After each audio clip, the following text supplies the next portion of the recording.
This is the PENTEL Sign Touch Brush Pen. So you may see it called online the PENTEL Sign Flexible Brush Pen or PENTEL Sign Fude or Fude Touch or Touch Fude. It seems like lots of people call it lots of different things.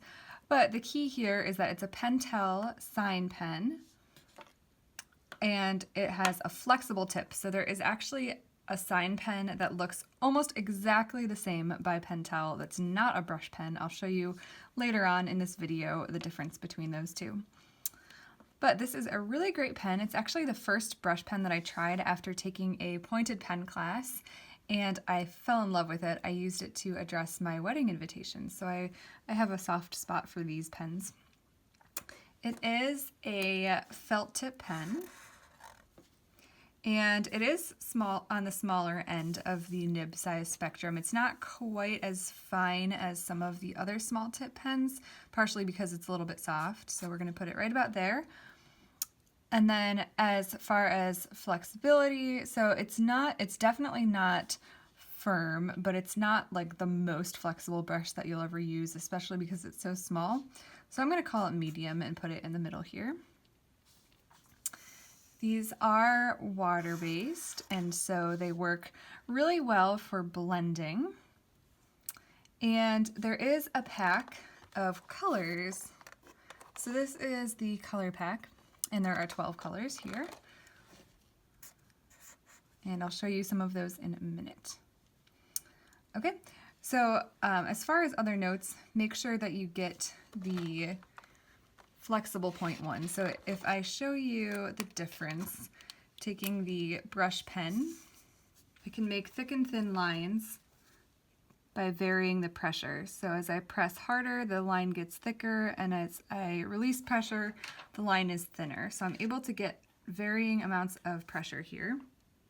But if I use the regular sign pen, then it's just the same thickness. So no matter how hard I'm pressing on it, it's always going to be that thickness. So this is not a brush pen. This has a hard tip. It's not flexible at all. So just be careful when you're buying these that you buy the right ones. You can kind of tell that this one has more of a glittery case to it, and this one's just a plain color.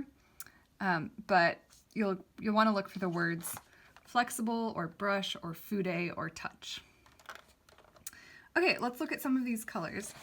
So again, they come in all of these 12 colors, and the colors are very bright and they show up really well.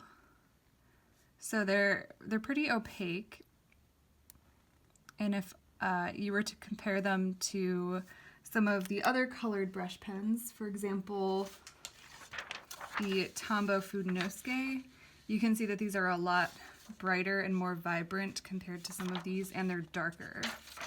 So if you like darker colors, like for green, for example, if you like more of a dark green like this versus more of a lighter sort of grass green, so just comparing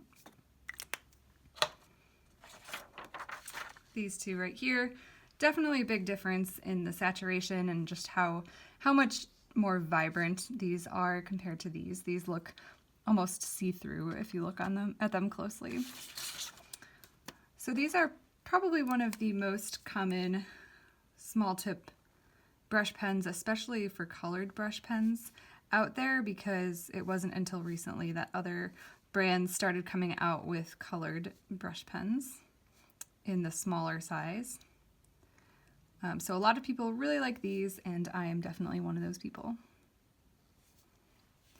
So just to wrap up here, these are softer than some of the other small tip brush pens. They have 12 colors, and the colors are vibrant.